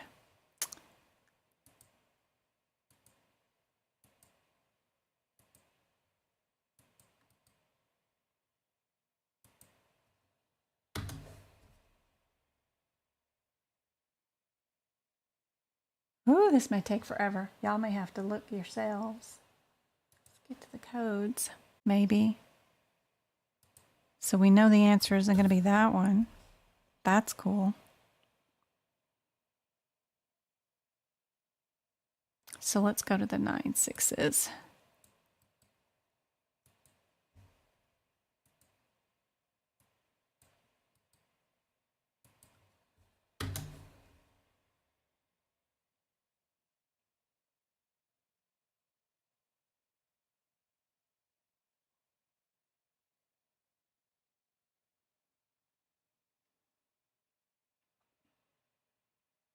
Wash the dishes, gave the baby a bath. Yep. Now they're all on the internet trying to do whatever they need to do before they go to bed. Everybody in Arizona. All right. 96440.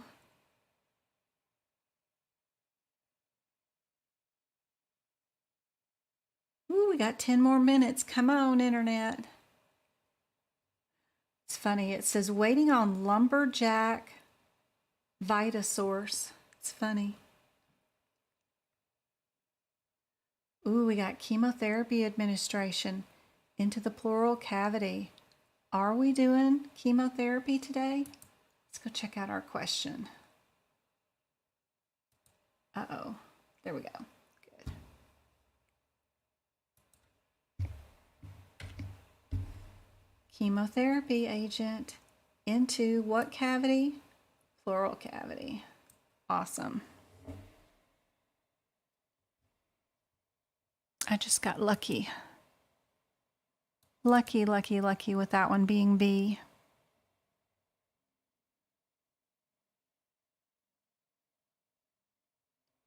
All right, E&M. Let's do some E&M. Now on this one, we don't do process of elimination. E&M is another ball of wax. We're going to look at the headers of each of the CPT codes. So what is the header for 99238? What is our header for that one?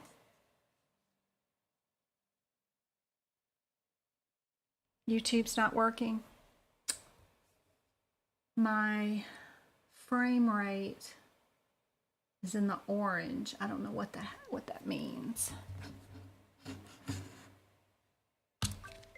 I have to ask my son.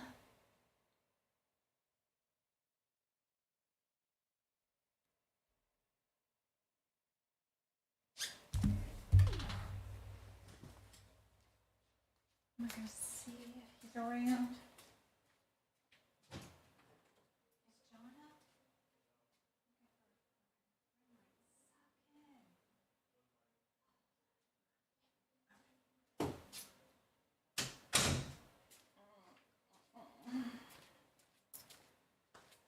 My IT department is out of the office at the moment. Oh, Lord. Oh, good. Somebody's answering me, so somebody's able to see it. Okay, good job. That is a discharge. Perfect. What? That's probably not how we spell that. We're spelling it discharge. There we go.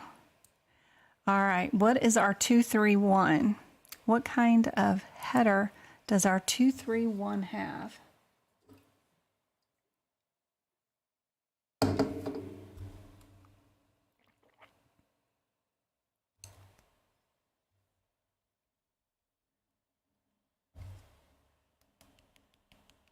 I swear, TikTok only gives me 90 minutes and it won't let me do any longer than that on a stream. That is a subsequent visit, right? This one is admit hospital. And this one, yes, you are correct, is an ER visit. So we only need to search our question. It looks like it's a big question too. For the final status of my patient. I don't care if they started out in the ER. They might have ended up being admitted. They might have been ended up admitted yesterday, or they might be going home today. I need to figure out what I'm being asked to code, which is my step 2. Step 1 is to go look at the headers for every answer. Write a little something down about each one of them. If you're not in a practice habit of doing that, get in the habit of doing it, because you don't want to start on a CPC exam, wherever you're doing it, in person or online, and not try to do stuff that you haven't done but you know you were going to do during the exam. No, practice it like it's a real exam with me. But the next step 2, is to go to the last sentence. See what in the heck they're asking you to code, because they may not ask you to code anything office visit related. They may ask you to code a procedure. Then you know it's not an E&M code. Go look at the last sentence. I get a lot of people who will read all this crap, but then assume what they're coding and go up here and pick an answer when their answer was in that last sentence. We're coding for this date of service right now. What happened on that date of services? Because there's a lot of dates up here in this question. What happened on that date of service? That's all I'm coding for.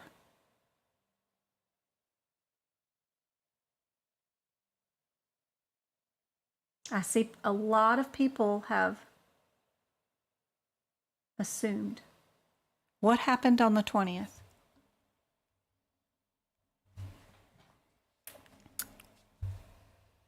Yep, medical coding by Jen at Yahoo. And you'll get a direct screen view from my computer to yours. It's a lot better view. Plus you get to see all the replays. There you go. On the 20th, all you needed was that right there, being discharged. That's it. It's the only thing you needed from that question. Perfect. Here's another one. We're in the ER. What's going on there?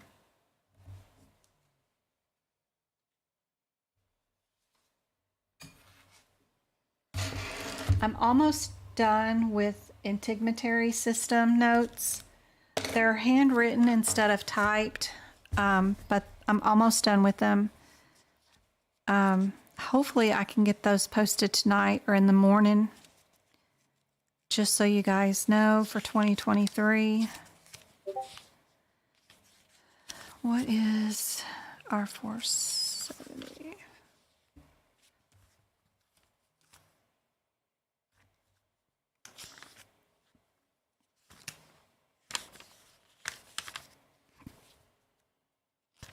That's our critical care. What is our 475 and 476?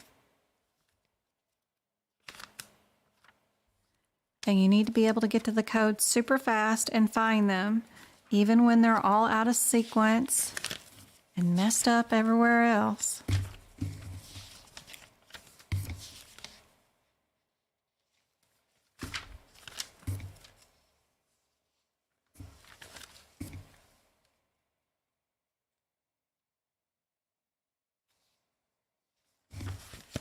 If you're in the 2023 book, they're on page 39, I think. No, that's the other ones. The ones before it are. Those are on the 45, page 45. We either have initial or subsequent. Admit or subsequent.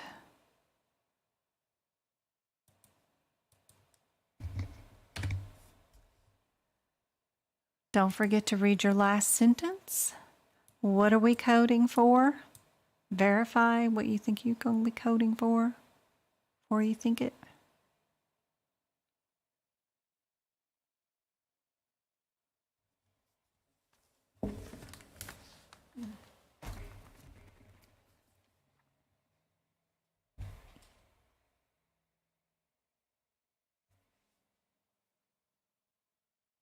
Yep, it says PICU, P-I-C-U.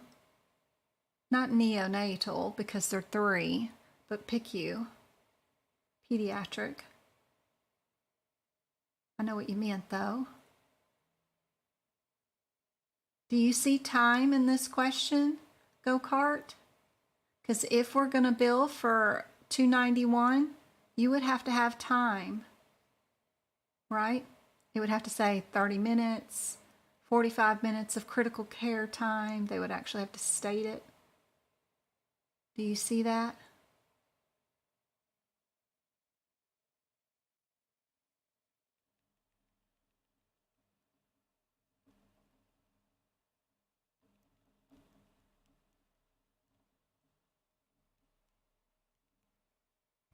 There you go. Admit. It's right there in the first sentence. That's all you needed. Was the admit code. That's all. Well, we got 1 minute left, but I have 4 more questions left. 3, 1,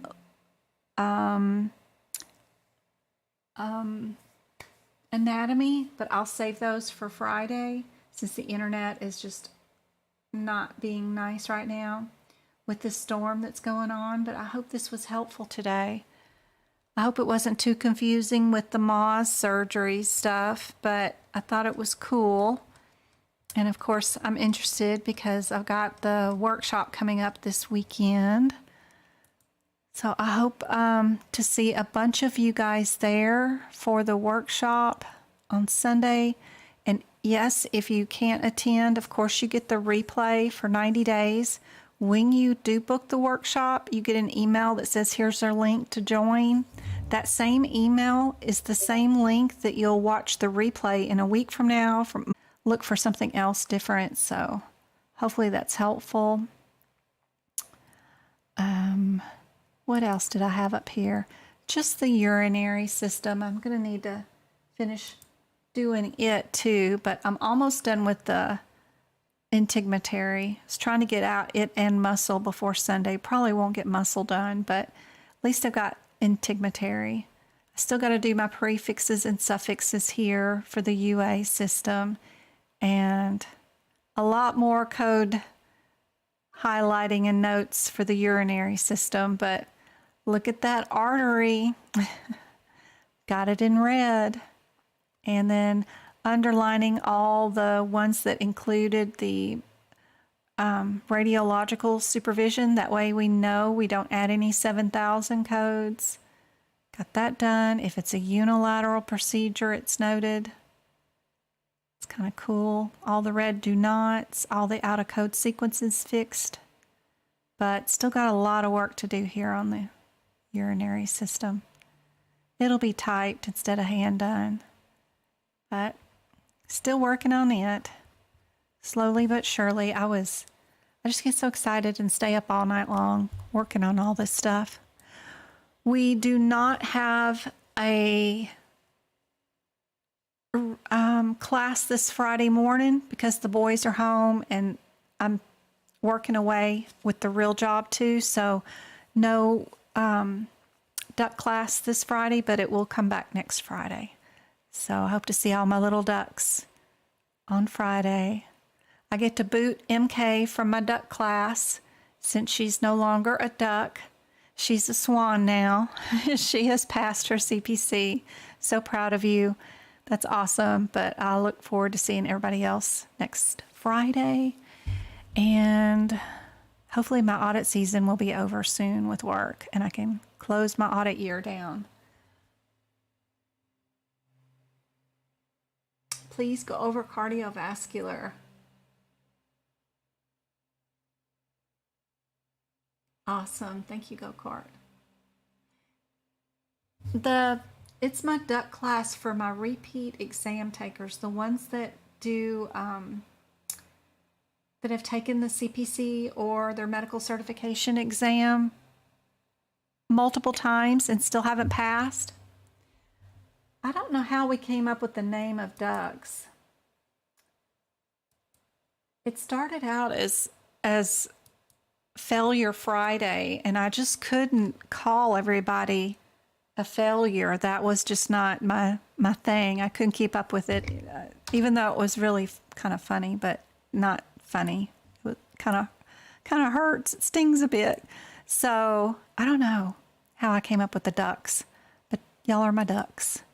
And it was the ones that paid for a lot of tutoring, like MK and Miss Edwards and Go-Kart. You guys actually spent money on me one-on-one, and you still haven't passed your certification exam. It's taking it to heart that we got to get you to pass. So I made another class because I ended up with so many of you that all needed individualized tutoring one-on-one with me, and was too much and I couldn't get everybody in, including new people that wanted one-on-one tutoring. So I ended up having to turn it into a class because I still had 4 ducks who hadn't passed. Now I've only got 3.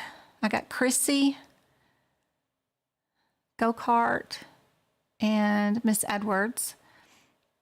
And then other people who have taken it without tutoring with me said they wanted to join too. They've already got their books prepped and stuff, so I let them join in on those days too. It's almost like one-on-one, but it's a small group with you guys, and I bring in advanced questions that I know have been or previously or could very well likely be on the exam or something similar. More guideline related, because that's more 7 of the questions of the exam are guideline related. So guideline motivated questions. And plus, after seeing my ducks' scores of what they did the lowest in, like anesthesia for some reason, when there's only 4 questions on the exam too, but I help out in the areas where they're all seem to be lower in those areas. But I don't know how we named them ducks, other than I couldn't call it Failure Friday days again. But you can book that here at medicalcodingbyjen.com. If you want to join in on those, it's under the header for tutoring and workshops. And those classes are right here. They're just $5. It's 2 hours. Even if you can't attend, you can watch the replay for 30 days right there. And then after that time, the video goes out on YouTube for the membership members to watch. It's just I could not get everybody into individualized tutoring, so I had to come up with something for my 4 little ducks. Now I've only got 3.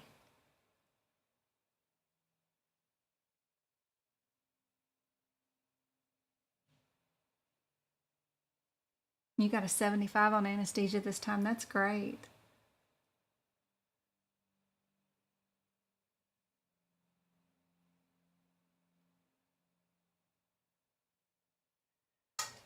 Do you recommend going Q by Q no matter what, how hard each one is, or scan through the questions first? Erin, that depends. Are you doing it online or in person? Online, they kind of group them. Like you'll do all of the anesthesia all in one group, and then it'll say, okay, you ready to go to the next group? And you'll do integumentary. So I just would do it the way that it comes across electronically. On the paper exam, Lord, I'm too much of an auditor. I have to go one by one, and I audit my Scantron card and bubble it in one at a time. A lot of people, and just so you know, no matter whether you do it online or in person, the first 2 questions are meant to shock and awe you and make you think you can't do this and get you flustered anyway. So no matter what, you're going to be stressed no matter what.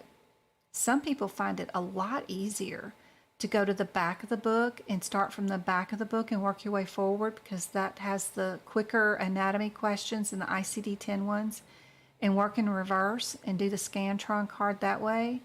Can you keep the correct question and the correct bubble, which are 2 separate sheets of paper, lined up correctly and do it correctly? Bring you a ruler or something, I don't know, but are you dyslexic? If you have any dyslexia tendencies at all between numbers and words, I would not recommend skipping questions. But a lot of people find that doing it in reverse, in person, or going straight to the back of the book or going through the whole exam and answering the questions that they know right away, fast, and then going backwards through the exam for the second attempt on the questions they have no idea what the answer would be. And they do it perfectly fine, but they're used to doing exams that way. They've always done them that way. They don't have any dyslexia tendencies. It's all on you. I don't know what to tell you. I know I can't. I'm dyslexic and too much of an auditor. I got to go question 1 and bubble 1 and work my way down. There's no way I could go from the backwards and go through that. Oh, no. No, no, no, no. But that's just me. I have to have complete control over everything. I couldn't do, well, let me go here and answer this one. Let me go here and answer that one, which I would probably score easier. I was a straight C and D student my whole academic career, even in elementary. I did first grade twice. Are you kidding? I was a terrible, terrible academic person. I can't be read to and understand it. It's just not going to happen. I gotta, how I teach you guys is how I would need to be taught something. So anyway, I just have to have it done better, differently. But anyway, I don't know if that helps you at all. Are these questions and the Scantron bubbles at least numbered identically? No. You have the Scantron card paper comes with columns, 25 columns, 4 columns, but your question book might have 2 questions per page, 10 questions per page. It all depends on each individual question size. Plus, you can order a different font on your testing in case you have a sight problem or something and want bigger font. You can get bigger font on your printed exam. So anyway, your Scantron card, I believe the last time I heard about it, it's 4 columns of 25 bubbles. But your test booklet is one big booklet, so I don't know. Does that help?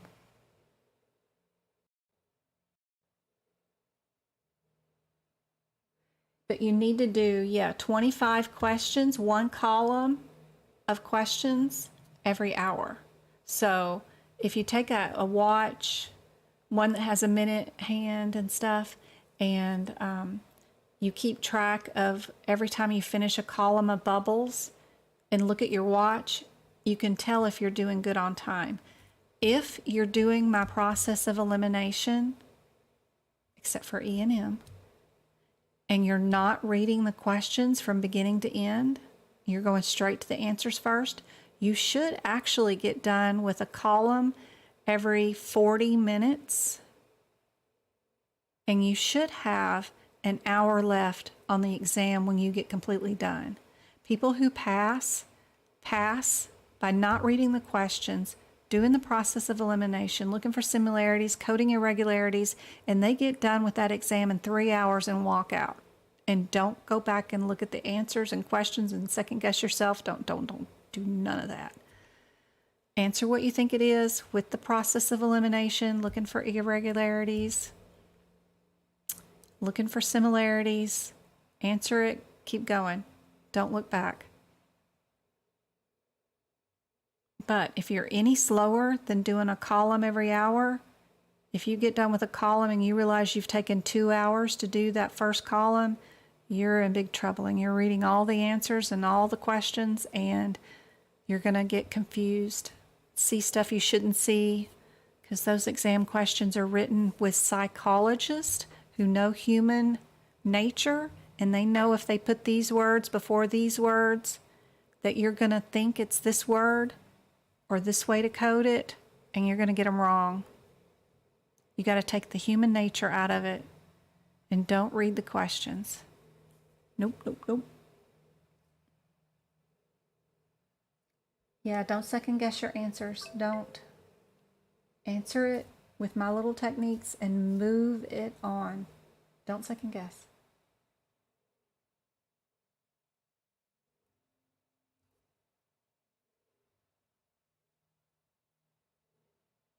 It is not a hassle to get a bigger font. If you have a prescription for your eyeglasses, from your physician, you can submit that and ask for a bigger font. If they ask you to get a note from your doctor more than that, I would not think that they would. because it clearly would state your stigmatism. I mean, it's all there in the medical terms. You know, your OS and your OU.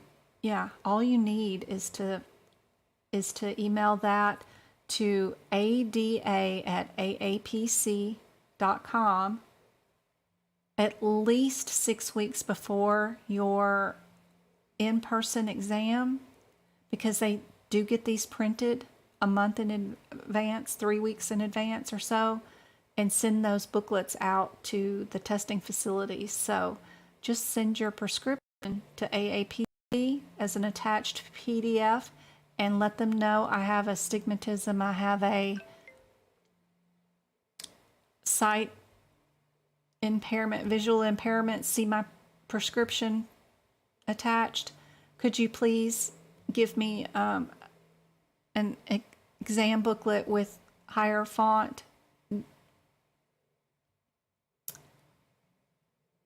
due to my sight limitations, and sign it and send it off. They will be happy to print that as bigger font. Absolutely.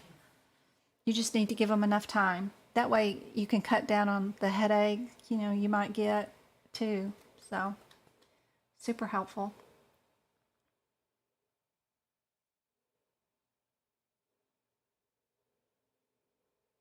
One more thing is they might cut down on the question links for the increased font, meaning maybe in truthfulness, to keep costs down, you would pick smaller worded questions for bigger font exams, because you don't, paper's expensive, especially this year. So I would hope that you might end up with less wordy questions that way.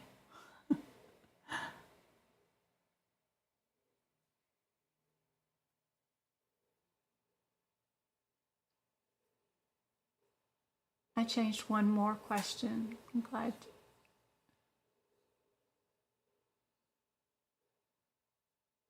Good job.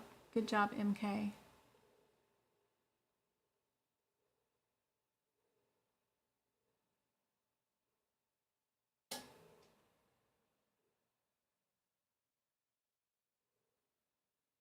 Oh no.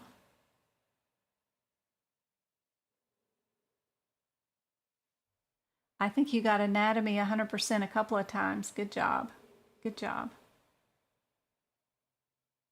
All right, guys, I'm going to go and get finished with this integumentary section and get that posted. And I got to try to stay focused and get that done. I hope this was helpful, and I will see you guys again on Friday night. Same time.